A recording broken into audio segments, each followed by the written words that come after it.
ছিলেন, আমি আসার পরে দেখতেছি লোকেরা তাকে খুব পছন্দ করতো। Thank you, welcome. I think আপনি মানিকগঞ্জ এনজয় করবেন। আপনারা সবাই হেল্প করলে তো মানিকগঞ্জ আমার তো সকল ভালো কাজে আমাদের সহযোগিতা পাবেন, সার্বিক সহযোগিতা। আপনার ওই সানোয়ার সাহেব সচিব সেক্রেটারি নাতিন জামাই না, ডক্টর মনোহর সাহেব আমাকে এই জন্য নানা বলেই ডাকতেন, এখানে নানাই বলে ডাকতেন। আলহামদুলিল্লাহ, তো আপনাকে পেয়ে আমরা আসলে খুবই আনন্দিত যে মানিকগঞ্জের দায়িত্ব আপনার জিম্মায়। আমরা সার্বিক সহযোগিতা আমাদের পাবেন ইনশাআল্লাহ।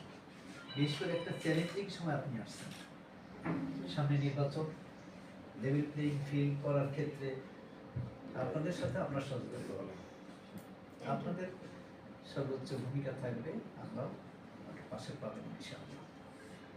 তারপর মানিকগঞ্জ আসলে শান্তিপ্রিয়, এখানে মানুষের মধ্যে হানাহানি অনেকটাই কম হয়েছিল আর কি। তারপরে প্রার্থী যারা আছেন আমরা আশা করছি এখন পর্যন্ত আমাদের মধ্যে প্রার্থীদের মধ্যে সৌহার্দ্য পরিবেশ আছে, এটা বজায় থাকে।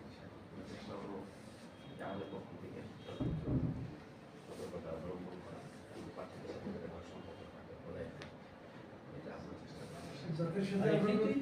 প্রার্থীদের সাথে আমাদের পারিবারিক সম্পর্ক সবাই যদিও মাঠে সেটা স্বাভাবিক না, সবাই আপনার একই এলাকার মানুষ, এলাকার মানুষ না, শুধু এই পিঠে আছেন, কেউ ওই পিঠে আছেন, কিন্তু আসলে তো খোঁজ মিলে দেখা যাবে একই পরিবারের একই আর সুতরাং মানে ওই রকম বড় রকম সংঘাতে যাওয়ার তো আসলে কোনো সুযোগ নেই। এমনিতে আমাদের যখন আমার রানী লেকচারি নিতা আপা, আমরা চমৎকার পরিবেশে একসাথেই বসে প্রোগ্রাম করি, একসাথেই থাকি। সাবেক ডিসি সাহেবের সাথে আমরা দুই পাশে আমরা থাকতাম, একসাথেই বসতাম। মনোহর সাহেব বলতেন যে এক পাশে আমার ভাই আর এক পাশে আমার বোন, তো ভাই বোন মিলে আমরা প্রোগ্রাম প্রথম করতাম। আমাদের ডিসি সাহেব তো জানি, আলহামদুলিল্লাহ তো চমৎকার পরিবেশ আছে। অধস্থন পর্যায়ে কেউ হয়তো আচরণে ভিন্নতা থাকতে পারে, ওটা আমরা এখন লিড করতে পারবো ইনশাআল্লাহ। আমাদের আসনগুলিতে ধরেন আমি তো দুয়ে নির্বাচন করছি, দুয়ের আমাদের প্রতিদ্বন্দ্বী হচ্ছে আমাদের শান্ত ভাইয়ের সাথে আমাদের পরিচয় সম্পর্কটা অলমোস্ট পারিবারিক। ধরেন আমাদের বিকাশ মালি সাহেবের নাম শুনছেন, বিকাশ মালি সাহেবের প্রতিষ্ঠান কেয়ারির বাড়ি আর ওনাদের বাড়ি একদম পাশাপাশি ব্লক ধানমন্ডিতে। তো ওই নয়ামিয়া যখন ছিল, নয়ামিয়া থাকতেই যখন শিল্পমন্ত্রী শামসুল ইসলাম, তো ওই শিল্পমন্ত্রী বিএনপির ওই সময় শিল্পমন্ত্রী ছিলেন, শিল্প বাণিজ্য মন্ত্রী, ওই সময় থেকেই এই পাশাপাশি বাড়ি। বাট ওই দেখা গেল যে মর্নিং কফিটা হয়তো বা একসাথে থাকতেন, অথবা ইভিনিং স্ন্যাক্সে গিয়ে ওনাকে দাওয়াত দিতেন বা উনি অফিস থেকে ওনার বাসা চলে যেতেন। ওই রিলেশনটা আমাদের এখন আছে। শান্ত ভাই যেদিন first nomination person I call উনি বলছেন হ্যাঁ যাই, ঠিক আছে, থ্যাংক ইউ। আমাদের এই সৌহার্দ্যটা, ভ্রাতৃত্বটা, মানে পারস্পরিক সম্পর্কটা ভালো আছে এবং আমরা বিশ্বাস করছি যে নির্বাচনে সেই দিন করতে থাকবে। এবং পার্সোনালি আমি মনে করি যেই জিতুক জিতে যাবে মানিকগঞ্জ ইনশাআল্লাহ, যেই জিতুক জিতে যাবে। আর সুনাম হবে প্রশাসনের, আর সুনাম হবে ডিসিশন।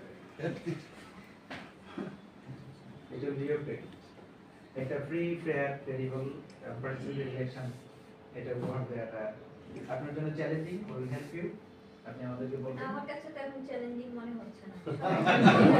এটা আমাদের জন্য সুখবর। ডিসি মহোদয় এটা চ্যালেঞ্জিং মনে করছেন না। আমার এক বন্ধু ছিল, চ্যালেঞ্জিং হয়তো তখন যখন মানে একজন ওইদিকে হাঁটা দিচ্ছে, একজন ওইদিকে হাঁটা দিচ্ছে, তো আমি মাঝখানে থেকে দুইজনকে একসাথে করা, এটা চ্যালেঞ্জিং।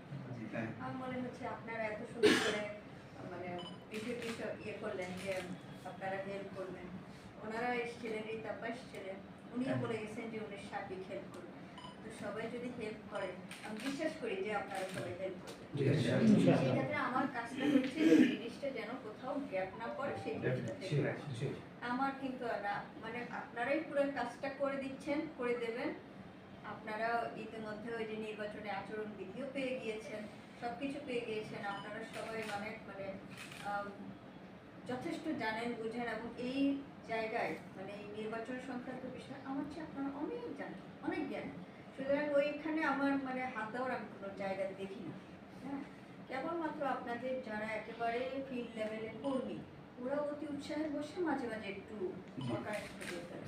তো সেটা আমি অনুরোধ করবো যে যখন আপনারা ইয়ে করবেন তাদেরকে একটু সেন্সিটাইজ করে দেওয়া যে আমরা একটা সুন্দর সৌহার্দ্যপূর্ণ নির্বাচন চাই, তোমরা এই কাজ করুন, বাস আর কিছু না। আপনারা, আমি ইতিমধ্যে দেখেছি যে আসলে মানিকগঞ্জ শান্তিপ্রিয় এলাকা, আপনারা সবাই অত্যন্ত ভালো। আমার কাছে মনে হচ্ছে যে আপনারা আপনাদের এই হেল্প নিয়ে নির্বাচনটা আমরা খুব সুন্দরভাবে আমাদের দিক থেকে, প্রশাসনের দিক থেকে এই নির্বাচনে আমার অবস্থান কেবলমাত্র মানে ম্যানেজারিয়া। আমি আপনাদেরকে, আপনারা যেন ভোট কেন্দ্রে নিরাপদে যেতে পারেন, ভোট কেন্দ্রের যেন যে মানে সবকিছু ঠিকঠাক পান, সেগুলো দেখাতে হবে। কে নির্বাচনে জয়ী হয়ে আসবে, কে হেরে যাবে, ওগুলো দেখা দায়িত্ব কিন্তু আমার না।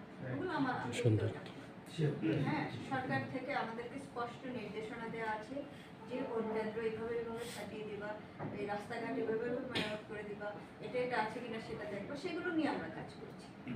এবং আপনাদের মধ্যে মানে নির্বাচনে আচরণবিধি সরকার ইতিমধ্যে সার্কুলেট করেছে, আপনারা পেয়েছেন। আমি বিশ্বাস করি যে মানে তফসিল ঘোষণার পরে কারণ কিছু যদি মানে কোনো প্রার্থীর ব্যত্যয় ঘটেও এর আগেই এটা সংশোধন হয়ে যাবে। আমাদের ম্যাজিস্ট্রেটদের কোথাও কোনো হাত দিতে হবেই না, এটাই আমি বিশ্বাস করি।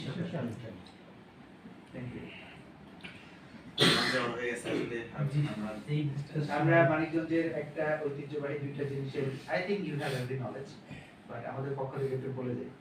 মানিকগঞ্জে কিন্তু হাজারি গুড় আছে, হাজারি গুড়ের দাওয়া, আর হচ্ছে চিতই পিঠা আছে, হাঁসের গোশত আর চিতই পিঠা,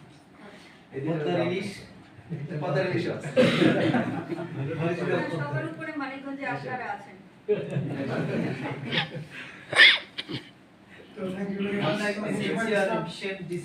এটা আমাদের সৌভাগ্য, আলহামদুলিল্লাহ। 3টার সময় হয়েছিল, আমি কালকে 3টার সময় গেছিলাম। না, ওই যে মিটিং ছিল তো এর জন্য আর কি, যে আপনাদের যদি সময় দিতে না পারি আর আপনারা চলে আসেন, সেটা আমার জন্য That's fine, মানে আমাদের সমস্যাগত কারণে আমরা আগে একটা সময় দিতে পারছি। আপনি সময় দিয়েছেন, এজন্য আপনাকে ধন্যবাদ। ধন্যবাদ। Thank you. আজকের মতো আমরা চা না খেয়ে উঠবো ইনশাআল্লাহ। ঠিক আছে, দোয়া করবেন। Thank you. অবশ্যই দোয়া নেবেন। Thank you.